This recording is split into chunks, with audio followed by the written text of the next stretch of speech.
Olá, gente, tudo bem?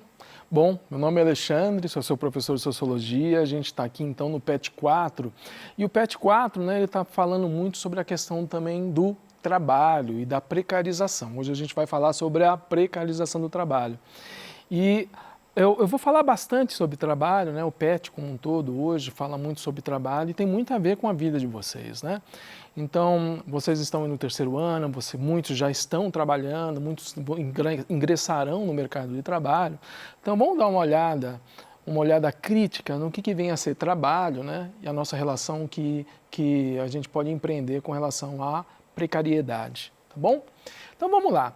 Para a gente começar essa discussão, eu acho que vale a pena a gente procurar no dicionário o que vem a ser precário. Eu procurei aqui em um dos dicionários e encontrei isso. Vamos lá. Precário é aquilo que não é estável ou seguro, sujeito a eventualidades, de pouca monta, escasso. Pode ser facilmente afetado por algo frágil, que não é suficiente ou adequado, que não se mantém ou se sustenta. Ok? Isso é a definição de precário. Quando a gente fala em trabalho precário, a gente vai encontrar, então, alguns itens aí que eu acho que é importante a gente discutir um pouquinho. O trabalho precário envolve jornadas longas, péssimas condições de trabalho, pouquíssimos direitos assegurados, insegurança sobre o futuro, rendimento insuficiente. Percebe? Então se relaciona muito daquelas palavras que a gente encontrou na definição de precário no dicionário. E aqui a gente vai ver o seguinte, que existe uma relação entre eles. Olha, a partir do momento que eu tenho um rendimento insuficiente, o que eu vou fazer? Eu vou aceitar jornadas longas. Eu aceitando jornadas longas, por ter um rendimento suficiente, eu também vou encontrar o quê? Muitas vezes péssimas condições de trabalho, que está relacionado com o quê? Com a falta de direitos assegurados. Se eu não tenho direitos assegurados, eu não tenho boas condições de trabalho. E isso tudo pode gerar uma grande insegurança em quem tem esse tipo de trabalho precário, porque é um trabalho que pode acabar amanhã, no dia seguinte. Ou seja, se eu me acidentar, se eu me adoecer, como que vai acontecer? O que vai acontecer comigo? Qual é a segurança que eu tenho? Ok. Então, vamos entender como que se dá esse processo de precarização do trabalho. Olha só, eu vou começar então com uma teoria de crise. A gente vai falar sobre economia, mas é extremamente importante a gente falar sobre economia, porque o nosso mercado de trabalho está inserido dentro de um processo econômico.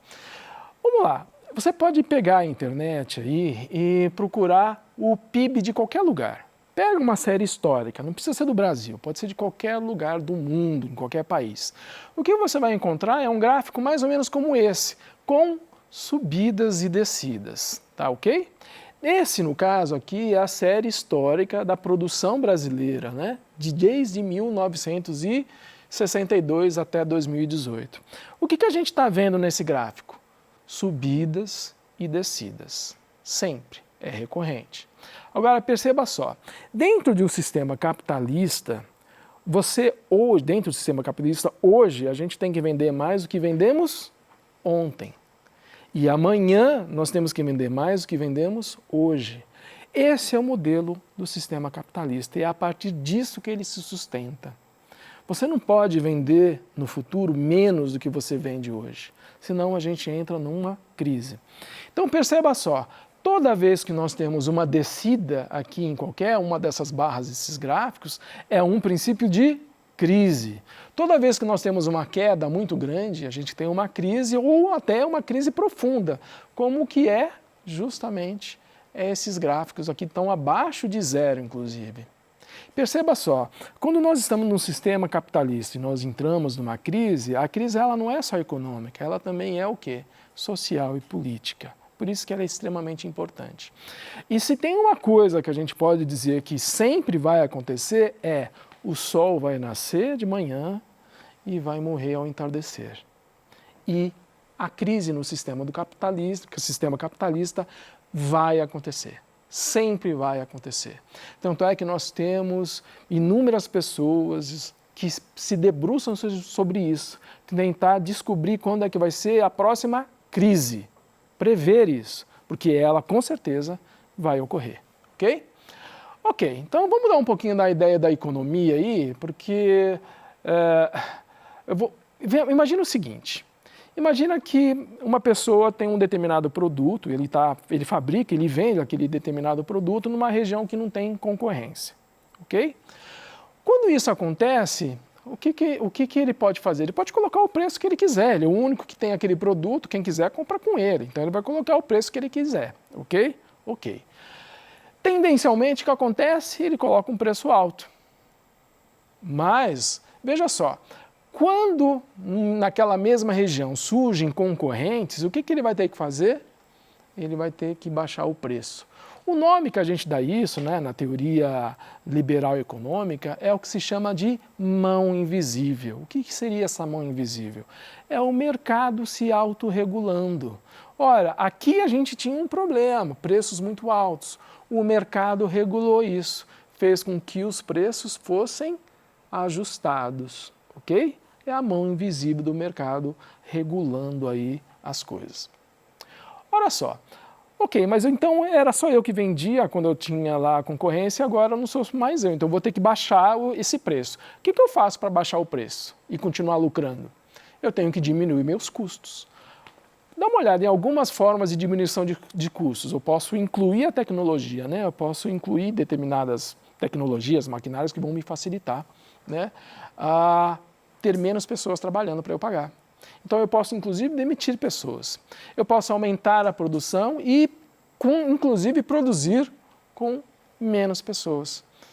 Eu posso inclusive exigir que a mesma quantidade de pessoas trabalhe mais e produza mais, mesmo com menos funcionários. E aí, com essa diminuição de custos que eu vou fazendo aqui, eu posso continuar mantendo o meu preço também dentro da concorrência. Eu posso continuar vendendo, participando. Porque se eu continuar vendendo caro, ninguém vai comprar de mim. Ok, e de repente quando a concorrência se torna extremamente grande, é muita agora, tem muita gente vendendo, os preços vão cada vez diminuindo mais. Dá uma olhada aqui, valores cada vez menores, ou seja, preços de venda cada vez menores, significa o quê? Que também os lucros são menores. Quanto menor o preço, quanto mais eu reduzo o preço, também menor é o meu lucro, tendencialmente. Ok, e aí pode acontecer o seguinte, a gente cair nesse círculo vicioso aqui, ó. Por mais que eu tenha baixado os meus preços, né, pode ser que o consumo não aumente ou não se mantenha. Olha, eu baixei meus custos, eu baixei meu preço, mas mesmo assim as pessoas não estão comprando. Por quê? Porque pode ter diminuído o interesse, aquele produto era interessante ali naquela época, agora as pessoas não querem mais comprar aquilo. Ou então pode ser que aquela região ali onde eu vendo aquele produto esteja passando por um processo de desemprego. E quando as pessoas estão desempregadas, elas não têm dinheiro, se não têm dinheiro elas não vão comprar, então eu não consigo também vender. Aqui então, o que eu vou ter? Aqui nesse quadro de baixo, um excesso de produção. Eu tenho o produto, mas ninguém está comprando. Muito produto, poucas pessoas comprando, eu tenho o quê? Um excesso de produção. E aí, qual que é uma das formas que a gente tem, né? De tentar diminuir ainda mais o preço, diminuindo ainda mais a margem de lucro. Só que aí a margem de lucro vai ficar tão pequenininha que eu não vejo mais motivo para produzir. E aí o que acontece, se eu não tenho mais motivo para produzir? As empresas quebram, eu quebro. A partir do momento que acontece esse momento de crise, então, o que a gente vai ter? A gente vai ter pessoas desempregadas, fábricas fechadas, as máquinas, né, sem funcionar. E aí a gente tem o início, então, de um processo de precarização do trabalho. Por quê?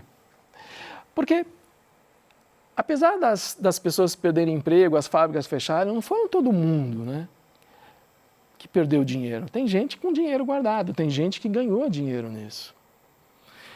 Quem tem dinheiro guardado agora pode comprar as máquinas mais barato, porque elas estão sem funcionar. As pessoas que têm dinheiro, né, os grupos que têm dinheiro, podem comprar as fábricas que fecharam, porque elas estão fechadas, o comércio está fechado, o restaurante fechou, eu posso comprar agora mais barato. E eu posso comprar, inclusive, mais barato o quê? Além das máquinas, além das lojas, das fábricas? Os empregados. Os empregados agora se tornarão mais baratos. Por quê? Porque eles estão desempregados. Eles precisam de um mínimo para subsistir. Eles não têm renda. Então eu posso oferecer menos para eles. Eu vou oferecer o mesmo trabalho, ou até mais trabalho, por menos dinheiro e com menos direito. Aí começa então a precarização do trabalho. Então a gente tem esse conjunto aí, né? Crises econômicas, né? Menor consumo, menor oferta de trabalho, somado, né, às perdas de direitos e à informalidade, ou seja, informalidade, aquela ideia de que, olha, eu vou te oferecer um trabalho, mas eu não vou oferecer os direitos não, você vai trabalhar sem carteira assinada. Tudo isso acaba estando envolvido com a precarização do trabalho, ok? Mas aí você pode se perguntar, mas agora, nós estamos em um período de crise de produção? O que você acha? Bom, eu peguei esse dado aqui também do IBGE, de maio de 2020. Eu só fiz um círculo aqui, eu não fiz o círculo nem no número que mais chama a atenção, mas vamos manter só no primeiro para ficar mais fácil. O que está dizendo esse gráfico aqui? Essa tabela, ela está dizendo da produção industrial de maio desse ano, 2020, com maio de 2019. O que nós temos aqui? A indústria geral caiu 22%, a nossa produção industrial caiu 22%. É uma queda muito grande, comparado com um período que já não estava bom, maio de 2019. Lembra que a gente já estava conversando que no capitalismo a gente não pode produzir e vender menos do que anteriormente? A gente tem que sempre manter essa constância de mais produção e mais venda e mais dinheiro circulante? Então nós estamos num período de crise econômica. E isso vai afetar o quê? Os nossos empregos. Dá uma olhada nesse gráfico aqui. Eu vou falar ele um pouquinho mais com calma, que esse gráfico também é do IBGE e ele é de maio desse ano. O que eles fizeram? Eles pegaram uma série de trabalhos e juntaram eles em alguns grupos, tá? E foi ver o que está acontecendo com esses trabalhadores, né? O rendimento deles. A primeira coisa que a gente vai ver então nesse gráfico é que todo mundo perdeu dinheiro durante esse mês de maio, durante o período de pandemia. Mas a gente vai perceber que alguns perderam mais que outros. Dá uma olhada só naquele que tem a maior barra, né? Que é aquela que teve maior perda. São quem? São aqueles trabalhadores que normalmente já estão associados à informalidade e à precariedade. Dá uma olhada. Trabalhadores da área de serviços, vendedores, gente que trabalha no comércio de maneira geral. Também perdeu 30%, olha só, trabalhadores que trabalham como operários, os artesãos, na construção civil. Em compensação, a gente pode encontrar aqui no alto, essas 4 primeiras barras, a gente pode encontrar um grupo mais ou menos homogêneo que teve uma perda menor. Eles são constituídos de quem? Do quê? De trabalhadores administrativos, de técnicos, de profissionais de ciência e intelectuais, de diretores e gerentes. Então você percebe que há uma diferença aí, todo mundo perdeu, mas teve gente que perdeu mais. Quem é que perdeu mais? Aqueles que fazem um trabalho mais manual, ou seja, aquelas pessoas que tiveram menos oportunidade de tempo de estudo, né, que fazem um trabalho mais manual ou que está mais associado ao trabalho precário, tiveram uma maior perda, que são, né, as pessoas da construção civil, que trabalham no comércio, no varejo, esse tipo de coisa. E os outros profissionais, aqueles que tiveram oportunidade de mais tempo de estudo, ou seja, que estão menos associados ao trabalho informal, eles tiveram uma perda muito mais reduzida, ok? Então essa questão de educação, de informalidade também está associado aí. Trabalhos manuais estão muito mais associados a um trabalho precário e trabalhos intelectuais estão muito menos associados a essa precariedade, ok? Por isso que esses últimos foram menos afetados. Agora, vamos dar uma olhadinha aqui num grupo extremamente reconhecido como fazendo parte de trabalho informal, que é o que a gente chama de outros serviços, né? Que vai congregar aquela ideia de cabeleireiros, tratamento de beleza, serviços pessoais, atividades artísticas, esportivas, de recreação. A queda chegou a 50%. Nós sabemos que esses grupos aqui de trabalhadores estão muito associados ao trabalho manual e ao trabalho informal, ao trabalho precário. A perda deles foi a maior entre todos. E a gente vai ver que essa perda desses trabalhadores informais, dos trabalhadores precários, também afeta inclusive aqueles que a gente achava que ia ter uma maior demanda. Por exemplo, nós sabemos que as pessoas que trabalham com entrega, com delivery, esse tipo de coisa, eles estão muito associados ao trabalho informal, ao trabalho precário. Perceba só que mesmo durante esse período de pandemia, em que a gente imaginava que eles iam ser uma demanda maior, uma procura maior pelo trabalho deles, eles tiveram uma perda de rendimento de 18%. Percebe então como que isso a gente pode considerar como um trabalho precário? E aqui, gente, a gente vai então entrar numa outra seara, num outro conceito, a ideia de uberização do trabalho. Eu acho que todo mundo já ouviu falar nisso daí. Uberização do trabalho, né? Parecem novas formas modernas de se relacionar com o trabalho. E aí a gente tem essa ideia, será que essa uberização, ela tem a ver com empreendedorismo ou tem a ver com gestão de sobrevivência? É a única solução que eu tenho. O que vocês acham? Perceba só, a uberização, né, ela tem esse discurso do empreendedorismo. Então, acho que vale a pena a gente dar uma olhada no dicionário. O que está escrito lá? O que é empreendedorismo? Se você procurar lá, vai estar escrito assim, olha, empreendedorismo é a capacidade de projetar novos negócios ou idealizar transformações inovadoras e arriscadas em companhias e empresas. Eu pergunto para você, se essas pessoas, esse processo de uberização, realmente tem a ver com empreendedorismo. Vamos dar uma olhada, então, no que a Ludmila Bilho fala. Ela é a coordenadora da pesquisa Uberização e Empreendedorismo. Quem quiser saber um pouco mais sobre a pesquisa, está lá no Instituto Perseu Abramo. O que ela vai dizer? Ela vai dizer o seguinte, a instabilidade permanente vira uma forma de vida para esses trabalhadores que estão na informalidade. Essas pessoas fazem inúmeras coisas ao mesmo tempo e pode mudar tudo no dia seguinte. Isso que estão chamando de empreendedorismo nada mais é que uma gestão para garantir a sobrevivência.